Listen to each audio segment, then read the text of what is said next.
If any from the Buddhas of the past, whether in existence or already extinct, have heard this law, they have all attained the Buddha way. Of those who hear the law, not one fails to become a Buddha. This is the original vow of the Buddhas. By the Buddha way which I walk, I desire universally to cause all creatures to attain the same way along with me. The appearing of the Buddhas in the world is far apart and of rare occurrence, and when they do appear in the world, with equal rareness do they proclaim this law. Even in infinite countless kalpas, rarely may this law be heard. And those who are able to listen to this law, men such as these, are also rare.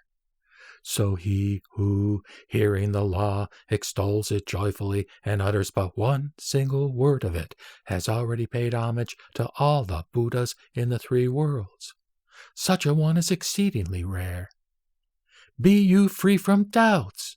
I am king of the law, and declare to all the assembly, I, only by the one vehicle way, teach the bodhisattvas. Know, all of you, that this wonderful law is the mystery of all the Buddhas. Have no further doubts. Rejoice greatly in your hearts, knowing that you will become Buddhas. At that time, Sariputra, ecstatic with joy, instantly rose up, folded his hands, and, looking up at the honorable face, spoke to the Buddha, saying, Now, hearing the sound of the law from the world-honored one, I am filled with ecstasy, obtaining that which I have never experienced before. Now, on hearing from the Buddha the unprecedented law, which I have never before heard, I have ended all my doubts and regrets, am at ease in body and mind, and am happily at rest. Today, I indeed know that I am really a son of the Buddha, born from the mouth of the Buddha, evolved from the law, and have obtained a place in the Buddha law. I, hearing the voice of the law, have obtained the unprecedented. My heart is full of joy, and all nets of doubts are gone. Now I hear the voice of the Buddha opportunely preaching the law, faultless and inscrutable, which causes all to reach the wisdom throne. The Buddha, in the great assembly, proclaims that I shall become a Buddha. Hearing such a voice of the law, all doubts and regrets have been removed. It is the world-honored one who preaches the true way. Hearing the gentle voice of the Buddha, profound and very refined, expounding the pure law, my heart is filled with joy. My doubts and regrets are forever ended. I am at rest in real wisdom. I am sure I shall become a Buddha. At that time, the Buddha said to Sariputra, Now I declare in this great assembly, of yore, in the presence of 20,000 kotis of Buddhas, for the sake of the supreme way, I continuously taught you, while you also for long nights and days have followed me and received my teaching.